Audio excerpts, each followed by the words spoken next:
ये मियां नवाज शरीफ साहब के दिल की आवाजें हैं। ये मियां नवाज शरीफ साहब के अंदर से जो दिल में से आवाज थी ना, ये बाहर राणा साहब और मियां जावेद लतीफ साहब हमें सुना रहे हैं।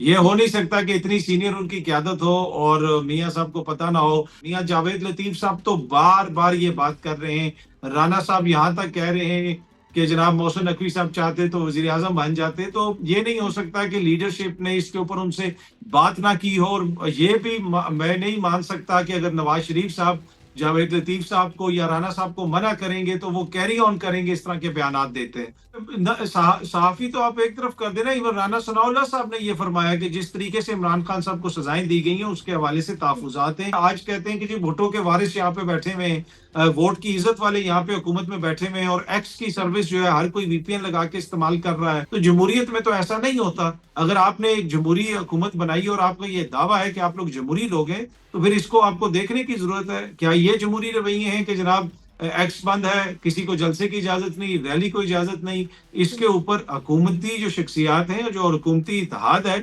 वो या तो ये कह दें कि जनाब खुल के ठीक है अब हमने निजाम तब्दील कर दिया है, इस मुल्क में अब किसी चीज की इजाजत नहीं है। दूसरा, वो जो नजम सेठी है ना, चेयरमैन पीसीबी नजम सेठी, वो उतना खतरनाक नहीं होता। जो सहाफी नजम सेठी है ना, वो टीवी पे बैठा हुआ मियां साहब के लिए, दीगर लोगों के लिए बड़ा ही खतरनाक होता है। तो मुझे उम्मीद है कि मियां साहब जल्द कोई उनको जिम्मेदारी देंगे आगे पीछे, ताकि वो जो टीवी पे बैठा हुआ नजम सेठी इस वक्त जई तेई फेर रहा है सबकी, तो वो उसमें थोड़ी सी कमी है। अस्सलाम वालेकुम। आप देख रहे हैं सियासत.pk। आज हमारे साथ अतहर काज़मी साहब मौजूद हैं, उनसे कुछ अहम सवालात करेंगे। अस्सलाम वालेकुम सर, कैसे हैं आप? ठीक है। जी वालेकुम सलाम फरियाल, थैंक यू। अच्छा, सबसे पहले तो बात करेंगे, आज लाहौर हाई कोर्ट में भी जो मशकूक खत है वो मौसूल होना शुरू हो गए हैं। जी, तो इस हवाले से आप क्या कहेंगे? पहले इस्लामाबाद हाई कोर्ट से सिलसिला शुरू हुआ, होता हुआ सुप्रीम कोर्ट से अब लाहौर हाई कोर्ट तक पहुंच चुका है। ये मामला किस तरफ जाते हुए दिखाई दे रहे हैं आपको?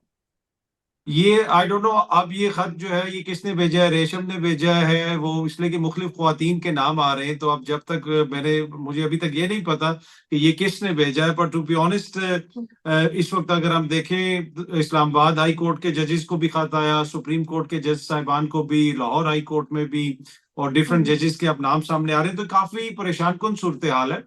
इसलिए हम्म। कि ये वो लोग हैं जिन्होंने इंसाफ करना होता है। अगर अदालतों में जज साहिबान अपनी सेफ्टी के हवाले से, अपनी सिक्योरिटी के हवाले से उनको खदशात होंगे, तो फिर किस तरीके से वो अपना काम बेहतर कर सकेंगे। तो मेरे ख्याल में काफी परेशान कुन सूरत हाल है। एक खत जज साहिबान ने लिखा और वो खत ज्यादा इंपॉर्टेंट है। उस खत हम्म। के अंदर जो उन्होंने पॉइंट्स उठाए वो बहुत ज्यादा इंपॉर्टेंट हैं। ये खत जो है, मुझे लगता है कि इन खत से आपकी बहस इधर उधर तो जा रही है, लेकिन इनको इग्नोर नहीं किया जा सकता। और अब तो हम्म। हुकूमत भी कह रही है कि वो तहकीकात वगैरह कर रहे हैं और काफी उन्होंने इस हवाले से फोरेंसिक्स वगैरह भी करवाई हैं। तो लेट्स सी, देखें चीजें किस तरफ जाती हैं। पता चलता है कि ये कौन है, दिलशाद या हम्म। रेशमा जो भी हैं जो ये खत भेज रही हैं, उनको क्या मसला है, वो क्यों भेज रही हैं। कभी वो सामने आई तो आप भी जरूर पूछिएगा और मैं भी उनसे पूछूंगा कि भाई आखिर आपको इशू क्या था। लेकिन अतर साहब, जिस तरीके से खतूत के ऊपर रावलपिंडी की स्टैंप लगी हुई है और मतलब सिलसिला रुक नहीं रहा, ऑल्दो आपका इलेक्ट्रॉनिक मीडिया भी इस पर बात कर रहा है, खतूत के अंदर जो निशानात थ्रेटन करने के लिए भेजे जा रहे हैं, जो खोपड़ी के निशानात हैं और जिस तरह के साइंस, तो ये सब चीजें मतलब ये क्या पैगाम देने की कोशिश की जा रही है कि अगली बार कोई जज मुंह ना खोले, कोई ना अपनी आप बीती बताए कि क्या गुजरा है उन पर? देखिए, अब ये डिपेंड करता है कि ये कौन कर रहा है। कई दफा देखिए, आम कोई भी शख्स क्या पता बोर्ड गढ़ में बैठा हुआ है और वो खाम खा लोगों को तंग करने के लिए, सनसनी फैलाने के लिए ये कर रहा है। तो मेरा नहीं ख्याल कि सिर्फ इन खतों की वजह से जज साहिबान जो हैं वो बिल्कुल आइंदा काम नहीं कर सकेंगे। हाँ, यकीनन इससे एक ऐसा माहौल पैदा होता है कि जहां पे, जिस जानिब आपने भी इशारा किया, कि उनको अपनी सेफ्टी के हवाले से, सिक्योरिटी के हवाले से, अब ये किसी भी शहर से आ सकता है। अगर एक ही शहर से इस तरह के आ रहे हैं, जिस तरह आपने स्टैम्प का भी जिक्र किया, तो हो सकता है कि कोई एक ही शख्स है जो हर किसी को भेज रहा है और नामूसे पाकिस्तान के कोई अपनी जमात का उन्होंने नाम भी लिखा है एक लेटर के अंदर। जो मैं ये लेटर पढ़ रहा था और उसके ऊपर वो खोपड़ी का निशान आपने बताया वो भी बना हुआ था। यकीनन परेशान कुन सूरत हाल है। अब देखते हैं कि कितनी जल्दी जो है हुकूमत इसको हल करती है। इसलिए कि इसकी ट्रेल तो एक तरह से नजर आ रही है, जिस तरह आपने बताया कि पोस्टल ट्रेल है, किस जगह से पोस्ट हुआ, कौन लेके आया, सीसीटीवी कैमरों का वहां पे जायजा लिया जा रहा है। तो लेट्स सी, देखते हैं अब चीजें कितनी जल्दी जो है सॉल्व होती हैं। अच्छा अतर साहब, मुहसिन नवाज की अगर इंटरनल पॉलिटिक्स की तरफ आ जाए, तो जावेद लतीफ से लेके राना सनाउल्लाह, अब अंदर से आवाजें उठ रही है कि अक्सरियत हमें जबरदस्ती दिलवाई गई है, अक्सरियत दरअसल इमरान खान की थी। तो ये अंदर की जो आवाजें हैं ये मरियम नवाज और शहबाज शरीफ के कानों में नहीं जा रही, उनको नहीं समझ आ रही। जी, ये मियां नवाज शरीफ साहब के दिल की आवाजें हैं। ये मियां नवाज शरीफ साहब के अंदर से जो दिल में से आवाज थी ना, ये बाहर राणा साहब और मियां जावेद लतीफ साहब हमें सुना रहे हैं। ये हो नहीं सकता कि इतनी सीनियर उनकी क्यादत हो और मियां साहब को पता ना हो। होता है ना, कोई एक आधा बयान ऐसा आ जाए, स्लिप ऑफ टंग हो जाए, तो वो उसके ऊपर बहस होती है और पार्टी के अंदर भी कहा जाता है कि जनाब आपने ऐसा क्यों कहा। अगर आप देखें तो इन बयानात का एक तसलसल है। मियां जावेद लतीफ साहब तो बार बार ये बात कर रहे हैं, राणा साहब यहां तक कह रहे हैं कि जनाब मोहसिन नकवी साहब चाहते तो वजीर आजम बन जाते। तो ये नहीं हो सकता कि लीडरशिप ने इसके ऊपर उनसे बात ना की हो। और ये भी मैं नहीं मान सकता कि अगर नवाज शरीफ साहब जावेद लतीफ साहब को या राणा साहब को मना करेंगे तो वो कैरी ऑन करेंगे इस तरह के बयानात देना। तो मुझे ये लगता है कि ये जमात के अंदर की आवाज है, ये जमात के जमीर की आवाज भी हो सकती है। इसको आप कुछ भी कह सकते हैं। वो कह रहे हैं कि हमें एक तरह से जबरदस्ती हुकूमत दी गई है, वजीर खजाना उनके नहीं है, वजीर दाखिला उनके नहीं है। तो मेरे ख्याल में ये हुकूमत जिस तरीके से चलाई जा रही है, अपने तहफुजात का इजहार कर रही है लीडरशिप उसके ऊपर। लेकिन यहाँ पर थोड़ी सी जो क्रूशल चीज है वो मरियम नवाज के लिए आपको नहीं लगता कि है कि ये मरियम नवाज के ग्रुप से आवाजें आ रही है कि अक्सरियत दरअसल इमरान खान की थी। देखिए, मरियम नवाज साहबा तो इस वक्त अपनी वजारत आला चला रही हैं। अब जावेद लतीफ साहब जो है वो नवाज शरीफ साहब के ग्रुप से हैं। और आपको पता है कि सिर्फ पंजाब के अंदर वजारत आला नहीं चलानी, सेंटर के अंदर भी हुकूमत चलानी और उसके साथ साथ मुस्तकबिल की सियासत को भी बचाना है। इस वक्त अगर आप देख लें तो पाकिस्तान मुस्लिम लीग नवाज और पाकिस्तान मुस्लिम लीग काफ में कोई 2-4 फुट का ही फर्क रह गया है। अगर चीजें इसी तरह चलती रही तो ये भी मुस्तकबिल की मुस्लिम लीग काफ बन जाएगी।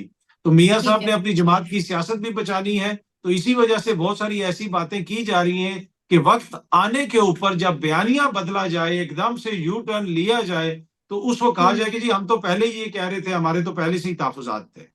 जरा क्विकली अथर साहब आपसे एक दो चीजें मैं आपसे पूछ लूं। सबसे पहले बात करेंगे फोकल पर्संस की तब्दीली के हवाले से बताइएगा। नोटिफिकेशन भी सामने आ चुका है, फिर अफजल मरवत को फोकल पर्सन लिस्ट से एक्सक्लूड कर दिया गया है। देखिए, वही जिस अभी हम बात कर रहे थे ना कि मियां जावेद लतीफ साहब अगर कोई बयान दें और उसके ऊपर पार्टी के अंदर से रद्द-ए-अमल आए, और ये नहीं हो सकता कि फिर वो कैरी ऑन करें। इसी तरह शेर अफजल मरवत साहब ने कुछ बयानात वगैरह दिए, पार्टी के अंदर से उसके ऊपर तनकीद हुई। खान साहब को भी बताया गया, आपको याद होगा कि उन्होंने कहा था कि हमारे 40 एमपीए टूट गए हैं। उसके ऊपर बहुत ज्यादा तनकीद हुई, ऑल्दो के सेनेट के इलेक्शन में पता चला कि कोई भी एमपीए नहीं टूटा। तो वो पार्टी के इंटरनल पॉलिटिक्स है और उसकी बुनियादी वजह यह है कि उनकी लीडरशिप जेल के अंदर है। अब जो ठीक है। हर किसी की ख्वाहिश है कि वो जाके खान साहब से मिले, उनसे पूछे, उनसे बात करे। अगर शेर अफजल मरवत की आप बात करें तो उन्होंने जमात का उस वक्त एक तरीके से लीड किया जब कोई भी सामने नहीं था, मुश्किल हालात थे, और खान साहब को भी इस चीज का इदराक है। शेर अफजल मरवत पे तनकीद भी होती है, लेकिन शेर अफजल मरवत जो बात कर जाता है वो कोई और नहीं कर सकता। जब सारे बुकला बैठ के चुप बैठे हुए थे और इमरान खान कह रहे थे कि आप बाहर जाके किसी जज साहब के ऊपर खुल के अदम एतमाद करें, तो वो शेर अफजल मरवत साहब ने कहा। इसी तरह टीवी पे बैठ के वो बहुत सारी बातें कर जाते हैं 9 मई के हवाले से, दीगर चीजों से। तो हर किसी का जमात के अंदर अपना रोल है, लेकिन इसमें कोई दो राय नहीं है कि इख्तलाफात हैं और उसकी बुनियादी वजह एक कम्युनिकेशन गैप है। और हर किसी की ख्वाहिश है कि वो खान साहब को मिले, उनके करीब हो। तो वो ये इसका मुझे मेन रीजन लगता है। अतर साहब, सहाफियों में कोई एक हवा चल पड़ी है। वो सहाफी जो इमरान खान के बड़े नाकिदीन थे वो भी अब इस चीज को कई दबे छुपे अल्फाज में एडमिट कर रहे हैं कि इमरान खान को गलत सजाएं दी गई हैं। ये इस किस्म का जानबूझ के इस वक्त ये सब कुछ पोर्ट्रे किया जा रहा है या वाकई उन सहाफियों को रियलाइज हो गया? आपको क्या लगता है? नहीं, सहाफी तो आप एक तरफ कर देना। इवन राना सनाउल्लाह साहब ने ये फरमाया कि जिस तरीके से इमरान खान साहब को सजाएं दी गई हैं उसके हवाले से तहफुजात हैं। तो अभी जिस तरीके से ये मुकदमा चलाए गए वो सहाफी देख रहे हैं, उनको नजर आ रहा है कि किसी तरह भी कहीं पे भी ये नहीं हमें नजर आया कि इंसाफ के तकाजे प्रॉपर तरीके से पूरे किए गए हों। इतनी देर तक मुकदमा चलाया गया, मुकदमा एक नहीं मुख्तलिफ मुकदमा चलाए गए। फिर जिस तरीके से गवाह वहां पे पेश हुए, जिस तरीके से जरा की गई, और प्रोसिक्यूशन ने खुद ही जो है वो दिफा का जो कौंसल था वो भी खुद ही मुकर्रर कर दिया। तो ये वो सारी चीजें जिनको देख के लोग अब तनकीद कर रहे हैं। और उसमें बहुत सारी ऐसी आवाजें हैं जो माजी में, जिस तरह मैंने अर्ज की कि खान साहब की हुकूमत में भी तनकीद करते थे। तो साफियों का तो काम है ये कि अगर वो कोई गलत चीज देखें तो उसको पॉइंट आउट करना चाहिए। लेकिन अतर साहब, अभी इमरान खान की जारहाना सियासत पर मैं अगला सवाल आपसे करूंगी, लेकिन इससे पहले मैं पूछना चाहती हूँ जो सहाफती नॉर्म्स आपने दे, मतलब न्यू नॉर्मल नहीं बन गया सहाफियों को उठाना, उनको ईसीएल पर डालना, जो पिछले 18 महीने 2 साल होता रहा है, इस आपको लग रहा है कि अब जो हुकूमतें आएंगी उनके लिए न्यू नॉर्मल है, हर हुकूमत आके यही कुछ करेगी? देखिए, इसमें ऑब्वियसली हुकूमत का किरदार है। हुकूमत देखे ऐसा क्यों हो रहा है, काफी अरसे से हो रहा है। पहले माजी के अंदर भी ये होता रहा, अभी भी हो रहा है, और इसकी जितनी मजम्मत की जाए वो कम है। और जो हम्म। शख्सी आजादियां और स्पेशली जो प्रेस के हवाले से आजादियां हैं, आजादी है राय का जो मसला है, उसके ऊपर इस हुकूमत को देखना चाहिए। आज कहते हैं कि जी भुट्टो के वारिस यहाँ पे बैठे हुए हैं, वोट की इज्जत वाले यहाँ पे हुकूमत में बैठे हुए हैं, और एक्स की सर्विस जो है हर कोई वीपीएन लगा के इस्तेमाल कर रहा है। और दीगर बहुत सारे मामलात हैं जहां पे दीगर लोग भी शिकायत कर रहे हैं। सिर्फ सहाफियों को आप छोड़ दें, जो पॉलिटिकल इनके ओपोनेंट्स हैं, चले हम तो कह दें कि जी हम कह रहे हैं कि हम, आप ना माने हमारी बात। आप लाहौर में किसी को जलसा नहीं करने देते, आप इस्लामाबाद में किसी को रैली नहीं निकालने देते। तो जमहूरियत में तो ऐसा नहीं होता। अगर आपने एक जमहूरी हुकूमत बनाई और आपका ये दावा है कि आप लोग जमहूरी लोग हैं, तो फिर इसको आपको देखने की जरूरत है। क्या ये जमहूरी रवैये हैं कि जनाब एक्स बंद है, किसी को जलसे की इजाजत नहीं, रैली को इजाजत नहीं? इसके ऊपर हुकूमती जो शख्सियात हैं, जो हुकूमती इत्तेहाद है, वो या तो ये कह दें कि जनाब खुल के कि ठीक है अब हमने निजाम तब्दील कर दिया है, इस मुल्क में अब किसी चीज की इजाजत नहीं है। अगर एट द सेम टाइम वो जमहूरियत को सेलिब्रेट भी कर रहे हैं, तो फिर जो जमहूरियत के असूल हैं कम से कम उनकी पासदारी तो करें ना। अच्छा अदर साहब, इमरान खान की जारहाना सियासत और जिस तरीके से वो एक रेजिस्टेंस का सामना कर रहे हैं और जो रेजिस्टेंस वो दिखा रहे हैं वो हमारे सामने ही है, लेकिन आपको क्या लग रहा है, ईद के बाद कोई तहरीक चलने जा रही है, मामलात किस तरीके से आपको लग रहा है किसी कंक्लूजन की तरफ जाएंगे? देखिए, असल में इस हुकूमत का अपना बोझ बहुत ज्यादा है। जिस तरीके से ये इत्तेहाद बना, इसमें जो जो लोग शामिल हैं, इलेक्शन से पहले आप देख लें बिलावल मियां साहब के हवाले से क्या कह रहे थे, नून लीग बिलावल साहब के हवाले से क्या कह रही थी। तो ये इत्तेहाद जिस तरीके से बना, और फिर जिस तरह इनको वोट पड़े हैं, फिर मुबैना धांधली के संगीन नौयत के इल्जामात हैं, पटिशंस बहुत सारी पड़ी हुई हैं, इलेक्शन कमीशन में मामला गए हुए हैं, फिर इलेक्शन कमीशन ने जो फॉर्म 45 अपलोड किए, उनके अंदर जो हमें मुख्तलिफ किस्म के तजादात नजर आए। तो इस हुकूमत का इतना ज्यादा बोझ है, इतना ज्यादा बोझ है इस निजाम के ऊपर, कि वो तहरीक चले या ना चले, वो उसको मैं सेकेंडरी चीज समझता हूँ। ये ठीक है। इतना बोझ इनका अपना है कि ये इस बोझ तले हो सकता है कि एक दिन ये खुद ही दब जाए। तो मुझे नहीं लगता कि ये ज्यादा देर इस बोझ को बर्दाश्त कर सकेंगे अगर चीजों को सही तरीके से मैनेज ना किया गया। अच्छा, ये कोर कमांडर हाउस पेशावर में जो अफ्तार डिनर हुआ है, जिसमें पाकिस्तान तहरीक इंसाफ की जो केपी कैबिनेट है उसके कुछ लोगों ने शिरकत भी की है, इससे आपको लगता है कोई बयानिया जो पाकिस्तान तहरीक इंसाफ का एंटी एस्टैब्लिशमेंट बयानिया उसको कोई नुकसान पहुंच सकता है? नहीं, अब देखिए, कोर कमांडर हाउस पाकिस्तान का कोर कमांडर हाउस है। आपके वजीर आजम हाउस में अफ्तारी होती है, आपके दीगर जगहों पे अफ्तारी होती है। अगर किसी को अफ्तार पे बुलाया गया, ये तो अच्छी बात है। ये तो देखें, खुदा ना खास्ता पाकिस्तान तहरीक इंसाफ जो है वो कोई कालादम तंजीम तो नहीं है।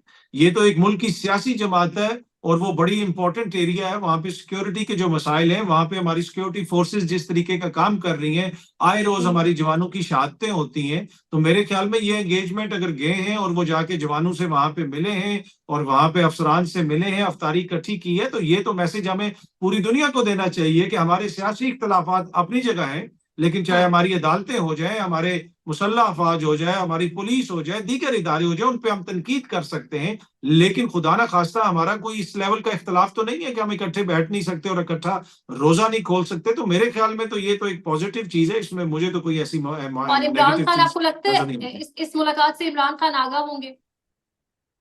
यकीनन जी, मुझे जब उनके पास जाएगी लीडरशिप, माजी में भी जो अली अमीन गंडापुर सब करते रहे हैं और मुलाकात करते रहे हैं, वजीर आजम से मुलाकात हुई, दीगर लोगों से मुलाकात हुई, तो खान साहब तो यकीनन इस चीज से आगाह होंगे। तो ये एक हम्म। अफ्तारी पे वो गए हैं, और अफ्तारी जिस तरह अगर हुई है वहां पे, इसमें मुझे नहीं लगता कि उसका कोई सियासी बयानी से कोई ताल्लुक है। इसलिए कि इमरान खान और उनकी जमात का जो मुकाबला है, वो इस वक्त जिस तरीके से वो फॉर्म 45 और फॉर्म 47 की बहस है, उस चीज से मुकाबला है, और उसके नतीजे में कौन सी हुकूमत आई हुई है उनके साथ मुकाबला है।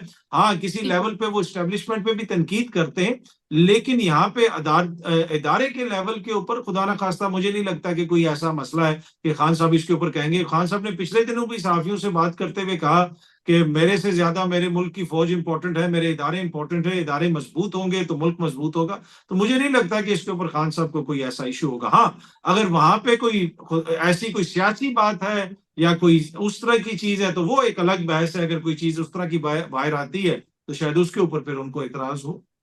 लेकिन हमारे पास असद कैसर का वो बयान भी मौजूद है, जिस तरीके से उन्होंने कहा कि हम वजीर आजम से बात कर लेंगे क्योंकि वो सियासी हैं, लेकिन हम आर्मी चीफ से बात नहीं करेंगे। लेकिन दूसरी जानिब फिर अफ्तार डिनर हो जाता है, एक जानिब कारकुनान मिलिट्री कोर्ट्स के हवाले हुए हैं। तो मतलब ओवरऑल आपको लगता है इससे एंटी स्टैब्लिशमेंट बयानी का कोई फर्क नहीं पड़ेगा, एक अच्छा इकदाम? नहीं, एंटी स्टैब्लिशमेंट बयानिया उनका देखें, ये जो उनका बयानिया है वो असद कैसर साहब भी जो कहते हैं, जो दीगर लोग भी ये कहते हैं कि हम बात नहीं करेंगे किसी से, ठीक है, वो एक अलग बहस है। वही जिस तरह मैंने भी अर्ज की कि सियासत अगर उसमें इन्वॉल्व होगी, वो ये चाहते हैं कि हमें साफ और शफाफ इलेक्शन मिले। और वैसे तो खान साहब ने भी मुतअद्दिद बार कहा कि जो जिन्होंने साफ शफाफ इलेक्शन करवाना है, जिन्होंने किरदार अदा करना है, वो पैगाम भी भिजवाते रहे, वो ये कहते रहे। लेकिन मुझे नहीं लगता कि इस मुलाकात से कोई फर्क पड़ेगा। जिन्होंने देखे कोई सियासी जोड़ तोड़ करना होता है तो वो इतनी बड़ी अफ्तारी नहीं होती और इतनी बड़ी मुलाकात नहीं होती। वो पाकिस्तान के अंदर बहुत सारी खुफिया मुलाकातें होती रहती हैं, बहुत सारी मुलाकातों का जिक्र होता रहा।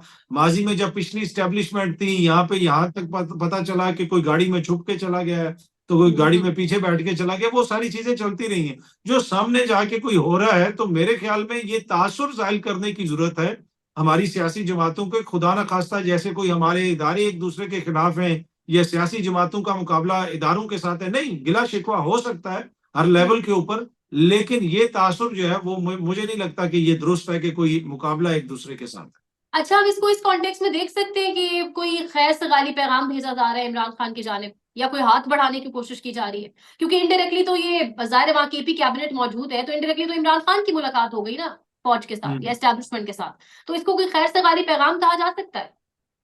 मेरे ख्याल में खैर से गाली पैगाम भिजवाना हो तो वो तो जेल में भी भिजवाया जा सकता है। उसके लिए उधर रोजा खुलवाने के बजाय इधर जो है बहुत सारे मामला खोले जा सकते हैं। इस इधर जो है ना, इधर सेंटर के लेवल के ऊपर बहुत सारी चीजें हो सकती हैं। खान साहब के जिस तरह मुकदमात चलाए गए, जिस तरह के उनके तहफुजात हैं, वो बार बार कहते हैं कि उसमें इदारों का किरदार भी है, इधर भी है, ये भी है, हुकूमत का किरदार भी है, अदलिया से भी वो गिला शिकवा करते हैं। तो वो बहुत सारे अगर पैगामात हों, अगर हुकूमत कोई पैगाम भिजवाना चाहती है, तो जो ख्वातीन आपकी वर्कर्स हैं इनकी, पाकिस्तान तहरीक इंसाफ की, उनको गिरफ्तार करके मियाँ वाली ले गए, एक की जमानत होती है, दोबारा गिरफ्तार कर लिया जाता है। तो अगर हुकूमत कोई पैगाम भिजवाना चाहती है तो वो इस लेवल के ऊपर कोई पैगाम आए तो वो तो हमें नजर आए। अफ्तार डिनर के ऊपर इकट्ठा होना, मेरा नहीं ख्याल कि उससे कोई बड़ा कोई मैसेज गया है। अतर साहब, ईद के बाद इमरान खान की रिहाई कब तक एक्सपेक्टेड है, क्या देख रहे हैं आप? देखिए, इमरान खान साहब की रिहाई मुझे इतनी जल्दी होती हुई नजर नहीं आ रही, इसलिए कि ये इस वक्त आप देख लें कि इमरान खान 6 महीने से ज्यादा अरसा हो गया तकरीबन जेल में है। उसकी कोई तस्वीर नहीं आ सकती, उसका कोई इंटरव्यू नहीं आ सकता, उसको कहीं पे आप दिखा नहीं सकते, उसके साथ ओपन मुलाकातें नहीं हो सकती, बड़ी शाजो नादर मुलाकात होती है, बड़ी मुश्किल से मुलाकात होती है। लेकिन आज शाम को आप बैठ के टीवी खोलिएगा, किसी अखबार को खोलिएगा, किसी जगह पे आप यूट्यूब चैनल को देखिएगा, क्या डिस्कस हो रहा है? सिर्फ और सिर्फ इमरान खान जेल में होते हुए इन तमाम तर पाबंदियों के बावजूद इस मुल्क की जो सियासत है वो उसके गिर्द घूम रही है। उस मुल्क का जो बयानिया है वो उसके गिर्द घूम रहा है। वो हर चीज को कंट्रोल कर रहा है सियासी तौर पे। आप भी क्वेश्चन इमरान खान साहब के हवाले से कर रही हैं, पीटीआई के हवाले से कर रही हैं, तो हमारी तो सियासत आगे पीछे ही खान साहब के घूम रही है। अब आप अंदाजा करें अगर वो बाहर आ जाए तो फिर क्या होगा इनका?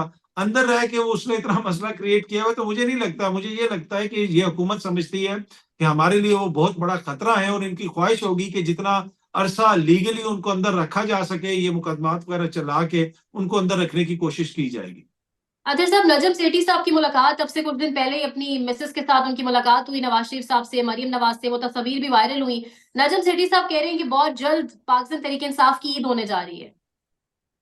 ईद तो जी पूरे मुल्क की होनी जा रही है, और नजम सेठी साहब की जो मुलाकात हुई उसको देख के मुझे भी इत्मीनान हुआ, क्योंकि मैं समझता हूँ कि जो नजम सेठी साहब, एक तो मैं जनरली उनको सुनता हूँ, वो बड़े बेहतरीन सहाफी हैं और वो टीवी की पल्स को समझते हैं। जिस तरीके से वो बात करते हैं, उनकी बात वायरल होती है, आवाम सुनती है।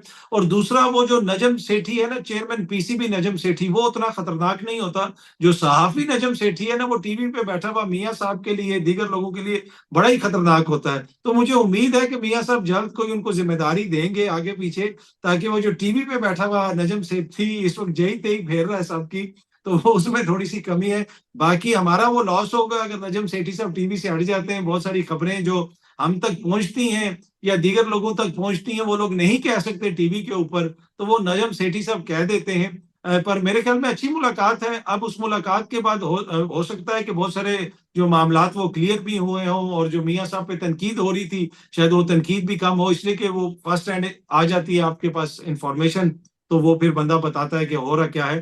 पर एनीवे मेरा वही है मौकिफ कि टीवी पे बैठा हुआ नजम सेठी, चेयरमैन पीसीबी नजम सेठी से ज्यादा खतरनाक होता है हुकूमत के लिए। तो अब देखें कब तक वो टीवी पे बैठते हैं। पाकिस्तान में इस वक्त सबसे बड़ा मसला बोलने का है। पाकिस्तान में बोलने नहीं दिया जाता, जुबानें खींच ली जाती हैं, डर है, खौफ है, टेरर है। पाकिस्तान का मीडिया मुकम्मल तौर पर कंट्रोल्ड है, वेल मैनेज्ड है, एक मैसिव सेंसरशिप है।